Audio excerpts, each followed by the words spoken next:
Je la vois dehors. Je la vois en extérieur parce que c'est vrai qu'on est... moi je me suis senti dans ma jeunesse assez en captivité en fait. Les moments où on sortait en cours, c'était assez rare en fait. Et finalement c'était quand on sortait faire du sport, mais on avait assez peu de sorties. Et là il y en a de plus en plus, mais moi j'imagine vraiment une école où on va mettre les savoirs en application. Ça se fait de plus en plus, mais je pense qu'on a encore besoin de progresser. C'est-à-dire non pas juste axé sur le savoir, mais sur le savoir-faire. C'est-à-dire des compétences qu'on va pouvoir mettre en application dans des actions et des projets concrets. Et c'est vraiment articuler les savoirs autour de projets concrets, que ce soit par exemple des projets de plantation, que ce soit des projets de fabrication de produits, de mobilier, d'aménagement. Impliquer les jeunes dans la société civile aussi, c'est-à-dire l'école elle est dehors aussi avec la société qui évolue autour d'eux, elle n'est pas enfermée quelque part, elle est vraiment partout autour d'eux. Et ça c'est important parce que je pense qu'on a vraiment besoin d'impliquer les jeunes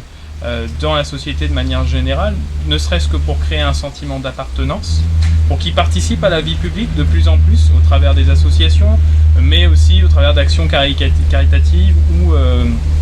ou voilà, de projets de manière générale qui sont à la fois scolaires mais aussi dans les familles, dans les quartiers, dans les tribus, un petit peu partout. Et puis surtout, je dirais, créer l'imaginaire, ramener aussi les jeunes à qui ils sont, beaucoup de développement personnel, c'est-à-dire là où aujourd'hui on axe beaucoup l'école sur les savoirs extérieurs, on a aussi besoin de s'approprier qui nous sommes, c'est-à-dire vraiment de créer des introspections, des moments d'introspection, créer du développement personnel, le développement aussi des compétences psychosociales, c'est-à-dire amener les individus aussi à reconnaître quelles sont leurs émotions, leurs états d'âme, quelles sont leurs envies, leurs ressentis, vraiment s'exprimer aussi sur ces choses-là et pas s'exprimer simplement sur des faits qui sont liés au raisonnement. On a vraiment besoin, je pense, de recentrer l'individu aussi sur lui-même, mais dans les bonnes circonstances, c'est-à-dire pas ramener l'individu à son ego, mais plus à son développement. Et ça, c'est important. Et je dirais aussi préparer une génération résiliente parce que on va avoir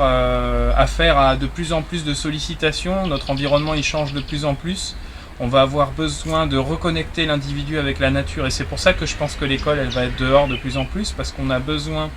de se réapproprier ce lien fort entre l'individu et son environnement parce que c'est son environnement qui va définir son identité, sa culture, ses traditions, ses pratiques, ses savoir-faire, ça va modeler son quotidien. Mais au-delà de ça, surtout c'est là où on boit, c'est là où on mange, c'est là où on respire, c'est là où on profite de la vie. Et c'est très important de remettre les choses en lien, parce que souvent aujourd'hui on a affaire à des individus qui sont vraiment profondément éloignés de leur environnement, c'est-à-dire qu'on ouvre l'eau au robinet, mais on ne sait pas d'où est-ce qu'elle vient cette eau, quelle montagne, quelle est la source, quel est le captage forestier qui nous permet d'avoir l'eau, d'où vient notre nourriture, comment elle est fabriquée, comment... quels sont les bienfaits ou les méfaits sur notre santé. Voilà, toutes ces choses-là qui sont vraiment des choses qui sont à la fois du quotidien, mais c'est du concret. On a besoin de faire revenir un petit peu ce genre de choses dans l'école. Voilà.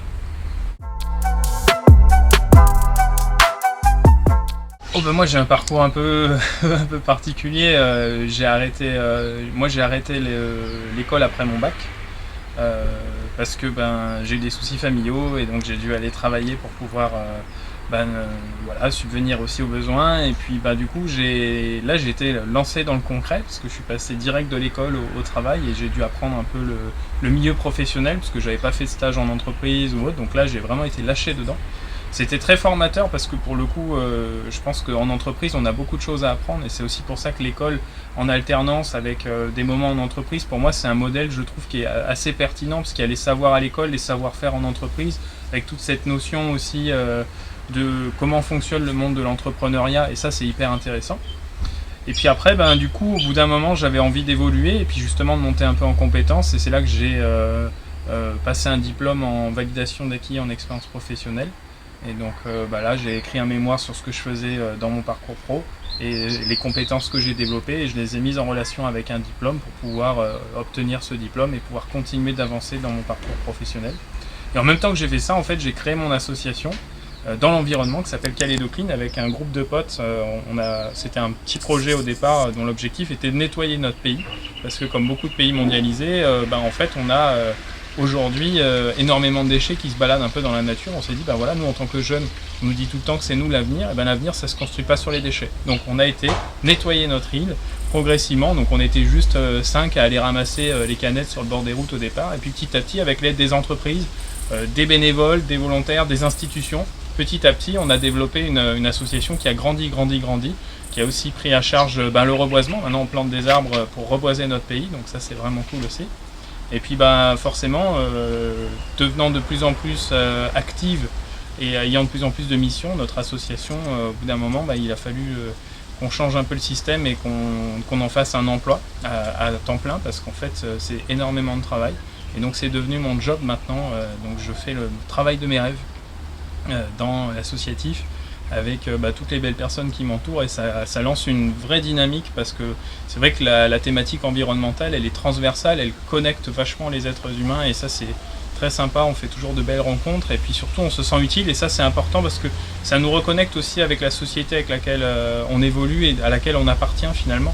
C'est-à-dire que autant on ne se reconnaît pas dans le système, autant on voit justement que dans la société on a cette richesse, ce lien social, et que tous ensemble on a aussi cette envie d'avancer dans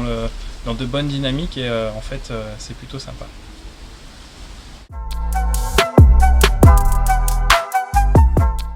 Je dirais qu'il faut remettre le bien-être au centre de l'intégralité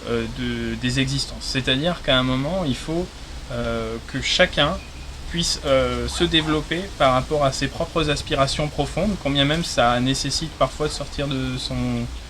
on va dire son cadre de confort, sa zone de confort. Il faut impérativement aujourd'hui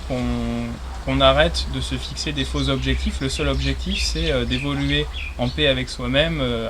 de créer son bien-être et de le maintenir. Et c'est pas chose évidente, parce qu'on est sollicité un petit peu de part et d'autre de partout, mais on essaye justement, je pense qu'on a vraiment besoin de mettre du développement personnel pour l'intégralité de la société, c'est-à-dire à la fois à l'école, mais aussi dans les entreprises, dans les associations, de manière générale, créer du développement personnel pour que les individus puissent se construire progressivement, définir une identité forte, leur système de valeurs, et les mettre en application au travers de comportements, de sorte à ce qu'ils se sentent en cohérence avec eux-mêmes et évoluer dans un milieu qui leur permet justement de créer ce dont ils ont envie de créer, ce qu'ils ont envie de créer, pardon. Et ça c'est très important, parce que en fait j'ai le sentiment qu'on a mécanisé beaucoup nos modes de fonctionnement, et qu'on est en train de créer des exécutants au lieu de créer des citoyens. Et ça c'est vraiment un souci, parce qu'en fait on n'est pas juste des exécutants, on est des forces vives, on a plein d'aspirations, plein de choses à offrir au monde, et à nous-mêmes aussi avant tout. Et je pense que c'est vraiment primordial qu'on remette ces choses-là à l'ordre du jour. Il y avait une personne qui m'a beaucoup appris, qui vit à Tahiti, qui s'appelle Marie-Rose, et qui avait pour credo « Un monde meilleur commence à l'intérieur ». Et c'est complètement vrai, c'est-à-dire qu'en fait je pense qu'on a vraiment besoin de créer notre réalité, quand bien même elle nous appartient et qu'elle paraît finalement différente de ce qu'on peut voir, observer autour de nous. L'important c'est qu'on se sente en cohérence avec qui on est, et on a vraiment besoin aujourd'hui d'avancer dans une dynamique positive et constructive où finalement on rétablit le lien social, le lien avec l'environnement, ou quand bien même on ne va pas avoir de maîtrise sur les différentes choses difficiles auxquelles on va avoir à faire face. On doit créer une mentalité résiliente, c'est-à-dire une mentalité qui est basée sur deux choses, sur trois choses: le développement personnel, la discipline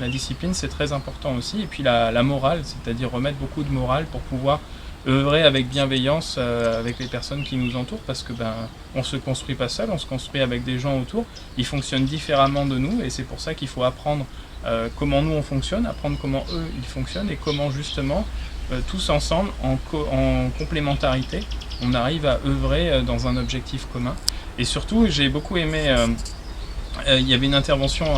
récemment d'Edgar Morin, et je crois qu'il a dit quelque chose de très puissant. Il a dit: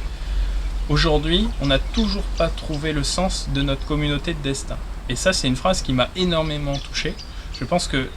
aujourd'hui, on a vraiment besoin, pour l'ensemble de la population humaine qui vit sur cette planète, de trouver un objectif commun, quand bien même il y a énormément de cultures et d'identités différentes, trouver un objectif commun pour l'humanité. C'est-à-dire ne pas se développer en se disant juste je vais avoir de l'eau à manger, à boire et un toit au-dessus de ma tête, mais aussi je vais avoir un but. Quel est le but de mon existence, et quel est le but collectif de nos existences tous ensemble. Et ça, ce serait énorme à définir. Je pense qu'on a vraiment besoin de juste sortir aussi des besoins et vraiment essayer de créer quelque chose pour l'intégralité de l'humanité. Moi, j'imagine pas un monde bisounours où tout le monde s'aime, tout le monde s'embrasse et tout le monde. Non, je pense que l'important, c'est combien même il y a des différences d'opinion, des divergences, que ce soit au niveau de l'action ou autre, je pense qu'on peut quand même, malgré tout, vivre sereinement et dans le respect d'autrui, combien même derrière, ça signifie aussi qu'il y aura encore toujours certains types de conflits et certaines difficultés de vie et de parcours de vie. On ne pourra jamais être parfait, mais on doit améliorer avec nos connaissances actuelles, nos savoir-faire et avec ce qu'on connaît des sciences cognitives, améliorer le lien social, améliorer la prise en compte de l'individu dans son développement et bien sûr fixer un objectif commun pour l'intégralité des individus et de sorte à ce qu'on puisse fonctionner mieux tous ensemble et se définir un but réel.